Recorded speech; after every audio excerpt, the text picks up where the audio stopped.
हाँ प्यारे बच्चों, कक्षा 12 फिजिक्स में हम पहले चैप्टर कूलाम का नियम तथा वैद्युत क्षेत्र का अध्ययन करेंगे।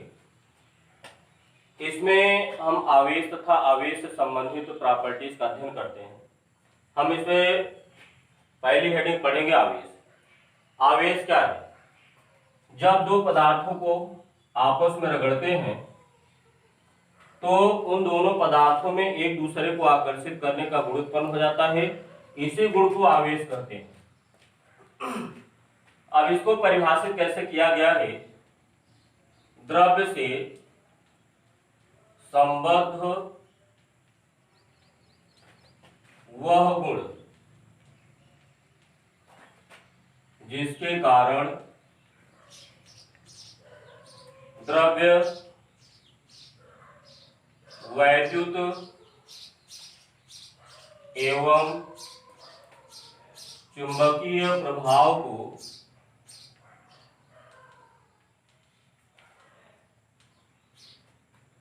को प्रदर्शित करता है।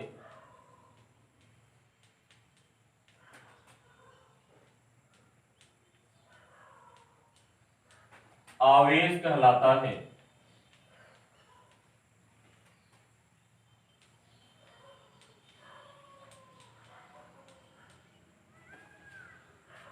आवेश को किससे प्रदर्शित करते हैं?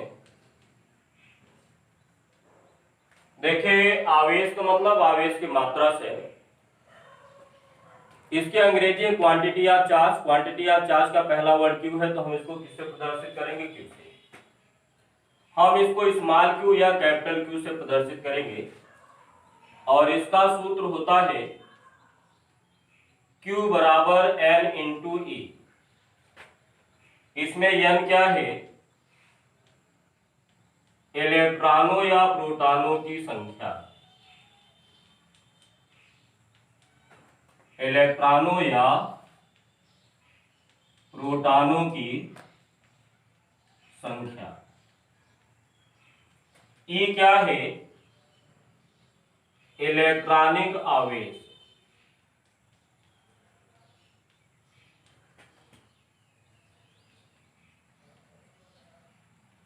और इस इलेक्ट्रॉनिक आवेश का मान होता है 1.6 गुणित 10 की घात -19 कूलम।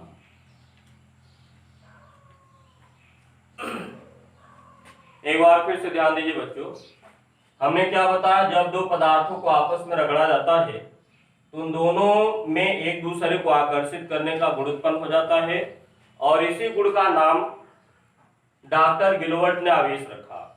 तो आवेश को हम कैसे परिभाषित करेंगे? द्रव्य से संबद्ध वह गुण जिसके कारण द्रव्य वैद्युत एवं चुंबकीय प्रभाव प्रदर्शित करता है, आवेश कहलाता है।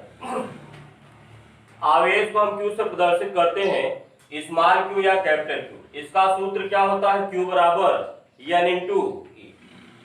और N क्या है? इलेक्ट्रॉनों या प्रोटॉनों की संख्या। E क्या है? इलेक्ट्रॉनिक आवेश। और E का मान होता है 1.6 गुणित 10 की घात -19 कूलम।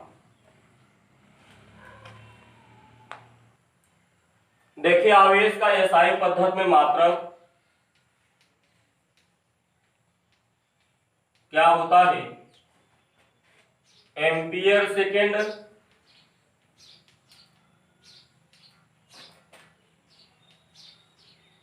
या इसी को कहा जाता है कूलाम। कूलाम का पहला वर्ड सी है, तो हम इसको सी से डिनोट करते हैं। दोनों में संबंध क्या होता है? 1 एम्पियर सेकेंड बराबर होता है 1 कूलाम। तो आवेश का मात्रक आपने क्या पढ़ा? एम्पियर सेकेंड या कूलाम।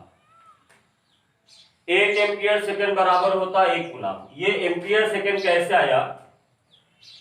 देखिए, फार्मूला आपने पढ़ा है, आपने पिछली क्लास में I बराबर Q बाई टी, तो Q बराबर हो जाएगा I into T.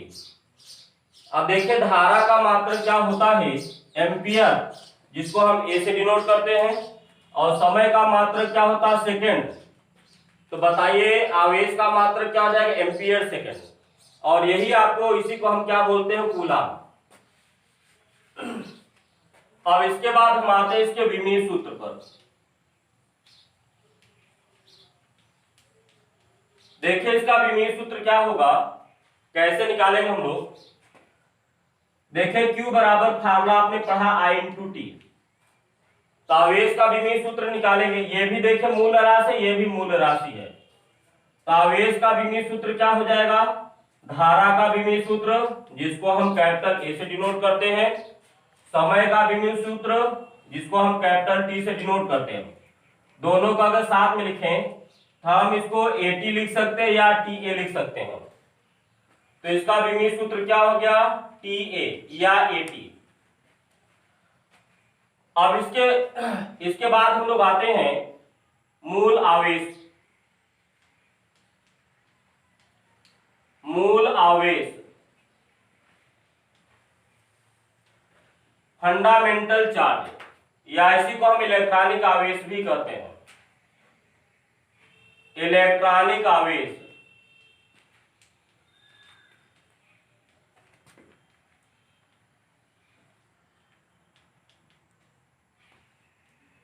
Fundamental charge,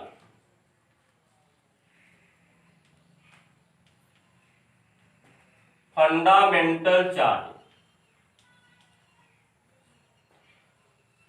देखिए इलेक्ट्रॉन, पहले ये माना जाता था कि परमाणु में इलेक्ट्रॉन, प्रोटॉन और न्यूट्रॉन सभी मूल कण हैं। लेकिन आज हम जानते हैं कि प्रोटॉन और न्यूट्रॉन क्वार्कों से मिलकर बने हैं। तो प्रोटॉन और न्यूट्रॉन क्या है, ये मूल कण नहीं रह गए, इनको कंपोजिट पार्टिकल बोला जाता है। तो इलेक्ट्रॉन ही केवल मूल कण है, और मूल कण के आवेश को हम क्या बोलेंगे यहाँ पर, मूल आवेश। लेकिन यहाँ पर मूल कण किसको माना गया, कौन है, केवल इलेक्ट्रॉन भर है, प्रोटॉन और न्यूट्रॉन नहीं है। न्यूट्रॉन पे तो कोई चार्ज होता नहीं है, केवल इलेक्ट्रॉन और प्रोटॉन पर होता है। और सबसे छोटा जो अस्थायी चार्ज होता है वो आपको इलेक्ट्रॉन या प्रोटॉन का होता है।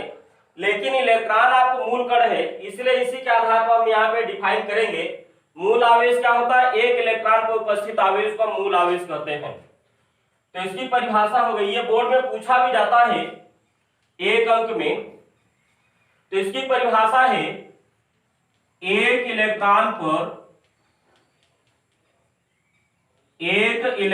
पर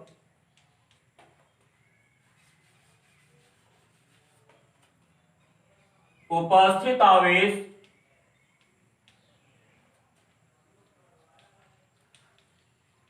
मूल आवेश कहलाता है।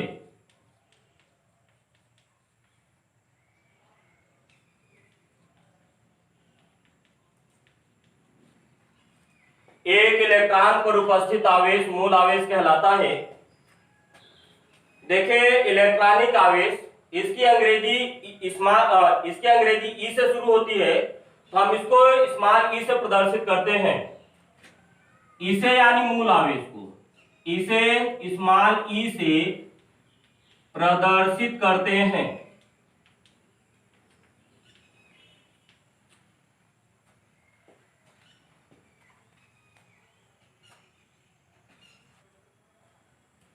इसका एसआई पद्धति में मान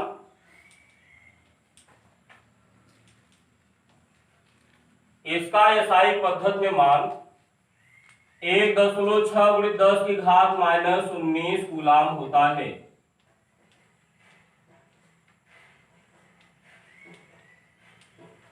और यह मान वैज्ञानिक मिल्कर ने 1909 ईस्वी में अपने प्रयोग आयन ड्रॉप एक्सपेरिमेंट द्वारा ज्ञात किया था। तो अभी हम लोगों ने क्या पढ़ा, मूल आवेश। तो मूल आवेश क्या होता है, एक इलेक्ट्रॉन पर उपस्थित आवेश को हम मूल आवेश कहते हैं, और मूल आवेश को हम स्मॉल ई से प्रदर्शित करते हैं, और इसका मान 1.6 × 10⁻⁻19 कूलाम होता है। वैसे तो इसका मान एग्जैक्ट होता 1.602, तो उसको हम लगभग लिख देते 1.6। इसके बाद आपकी अगली हेडिंग रहेगी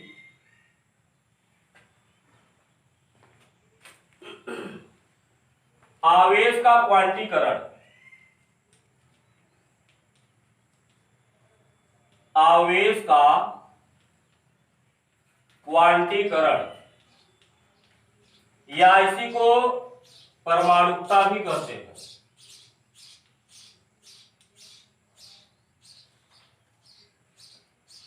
quantization of charge, quantization of charge.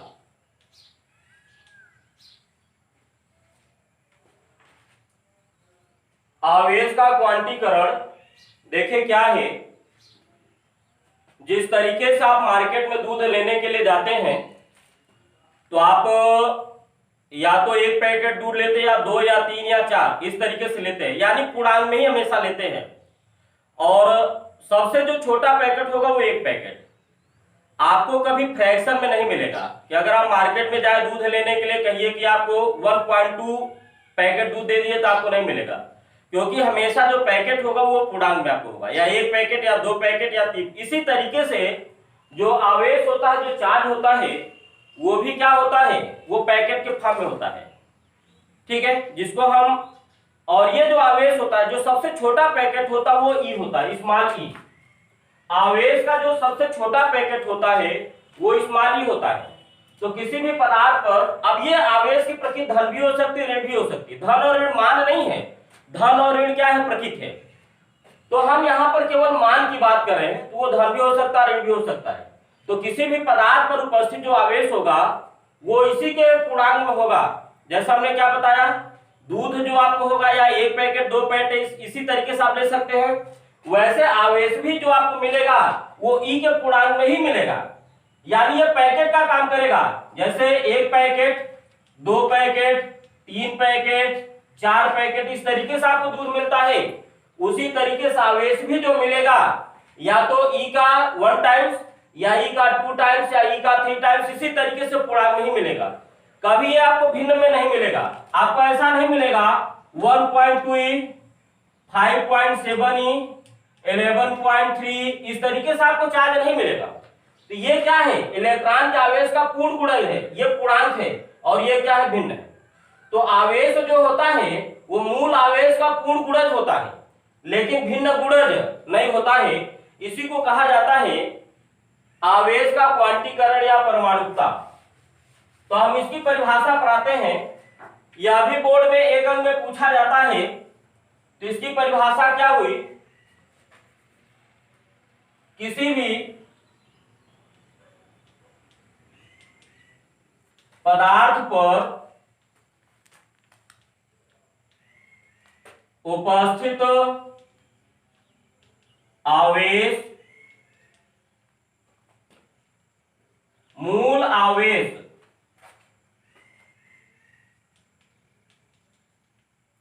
का पूर्ण गुणज होता है, किंतु भिन्न गुणज नहीं।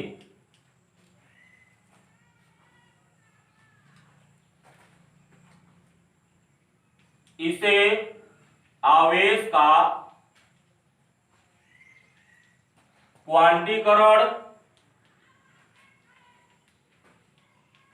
अथवा परमाणुकता कहते हैं।